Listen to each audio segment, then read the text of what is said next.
Pace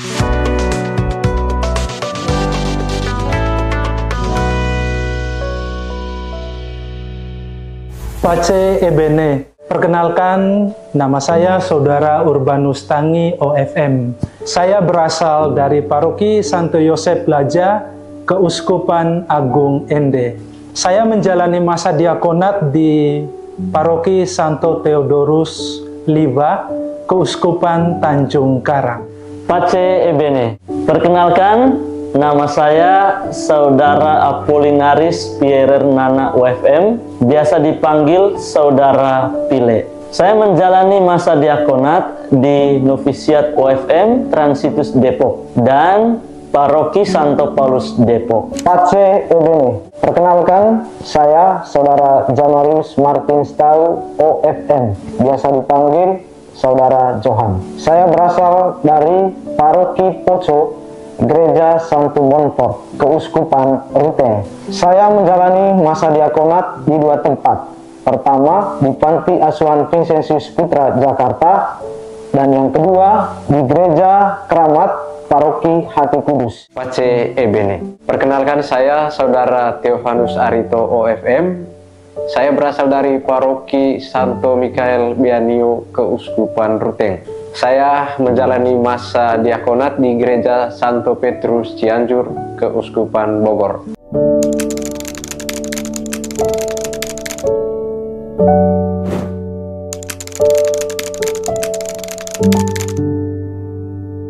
Cita-cita menjadi imam itu muncul sudah lama, bahkan sejak kecil ketika saya sudah mulai berjumpa dengan para imam. Waktu itu para Fransiskan yang melayani di tempat saya, perasaan, pikiran, dan kehendak untuk menjadi seperti mereka itu mulai muncul.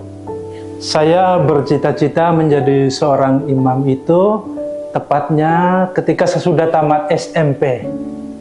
Saya sangat awalnya mulai dari tertarik dengan para imam yang memimpin perayaan Ekaristi. Cita-cita menjadi seorang imam muncul ketika saya mengenyam pendidikan di sekolah menengah pertama.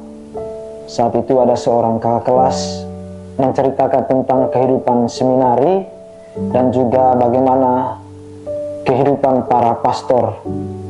Dan ketika dia menceritakan itu, saya merasa tergugah dan merasa tertarik, sehingga muncul keinginan untuk masuk seminari dan ingin menjadi pastor. Cita-cita itu muncul sejak kecil, tapi secara lebih tepat, cita-cita ini lebih kuat ketika saya menjalankan masa liburan di stasi Wekmutis, salah satu stasi dari Paroki Laktutus, gereja yang dilayani oleh para Fransiskan di Atambua.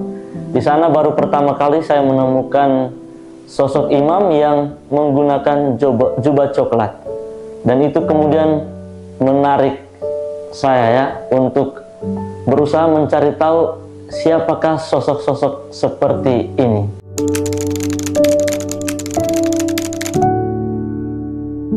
Ketika saya sudah dilibatkan dalam pelayanan sakramen, saya menemukan bahwa di tempat ini saya lebih banyak berjumpa dengan orang-orang muda, sehingga pengalaman perjumpaan dengan orang-orang muda ini juga senantiasa menguatkan saya secara khusus untuk terus mendampingi orang-orang muda, baik para saudara novis maupun juga orang-orang muda yang ada di Paroki Paulus seperti Miss Dinar, kelompok Miss Dinar maupun kelompok doa kategorial yang lainnya. Tentunya ada banyak ya. Yang pertama, ketika saya di panti, pengalaman menariknya itu berjumpa dengan anak-anak. Ketika saya melihat mereka ya bermain dan juga berlari-lari, saya juga mengingat pengalaman saya dulu ketika saya waktu kecil, sehingga itu membuat saya ketika di hadapan anak-anak itu saya merasa mengingatkan kembali pengalaman saya itu, dan itu yang membuat saya merasa tertarik. Pengalaman menarik yang saya alami pada masa diakonat itu, saya menemukan bahwa umat itu begitu setia dan sabar menunggu. Karena saya menjalani masa diakonat di Paroki Liwa dengan stasi yang cukup jauh.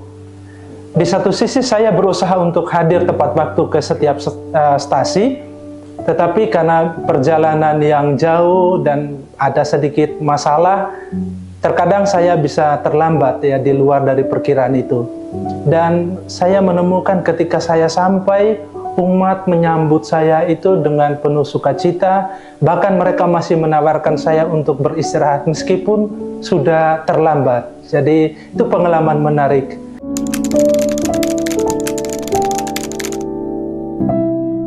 Kalau boleh memilih, saya lebih tertarik ya untuk melayani saudara-saudari yang ada di daerah pedalaman. Saya lebih memilih untuk berkarya di daerah-daerah pedalaman, mungkin khususnya di Kalimantan begitu ya. Memilih, tentunya saya akan memilih di daerah karena saya merasa senang ya di daerah, dan ini terkait dengan pengalaman waktu itu, di mana kita bisa touring pakai motor ya, mengunjungi umat, melayani umat di daerah-daerah yang terpencil. Ya, kalau memilih saya bisa bertugas di tempat-tempat yang untuk melayani orang-orang yang kecil, sederhana. Nah, itu saya memilih di situ.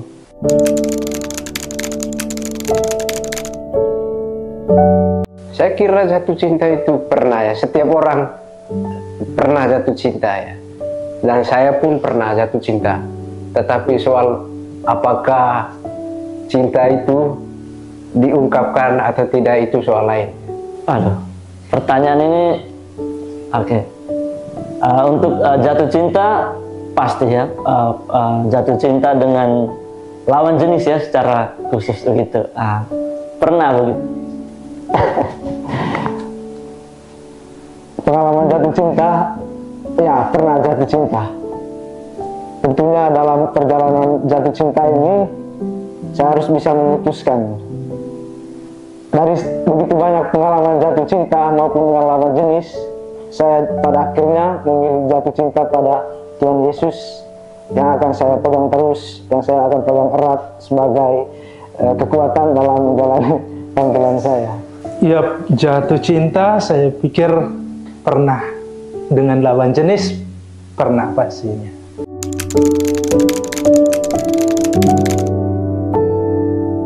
Pertama saya mengucapkan terima kasih bahwa sudah pernah hadir di dalam hati saya.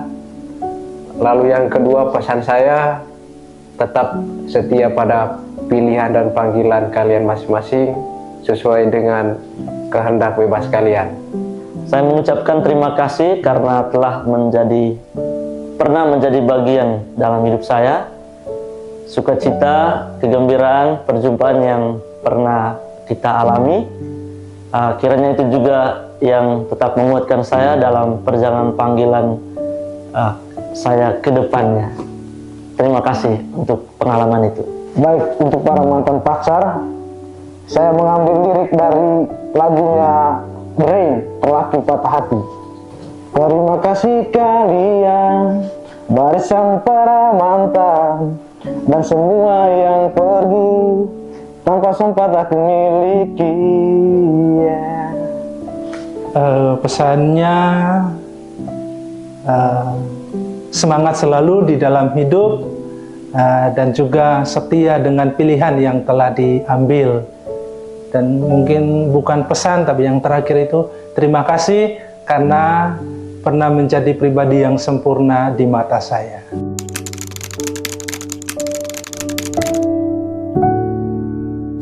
Untuk saudara-saudari saya, orang-orang muda, harapan saya untuk kita semua adalah yang pertama, jadilah diri kita sendiri. Masa depan kita ditentukan oleh kita sendiri, karena itu percayalah, lihatlah dan dengarkanlah suara hati kita masing-masing. Dan yang kedua, mari kita saling membantu, saling menolong satu sama lain, saling mendoakan sesama dan juga seluruh ciptaan Tuhan. Untuk orang-orang muda, saya mengharapkan agar Anda tetap bersemangat menjalankan hidup dengan penuh sukacita. Temukanlah apa yang menjadi keinginan Anda untuk meraih masa depan Anda, dan semoga apa yang Anda cita-citakan itu dapat Anda wujudkan dalam kehidupan Anda. Harapannya, be happy, be strong, dan semangat selalu.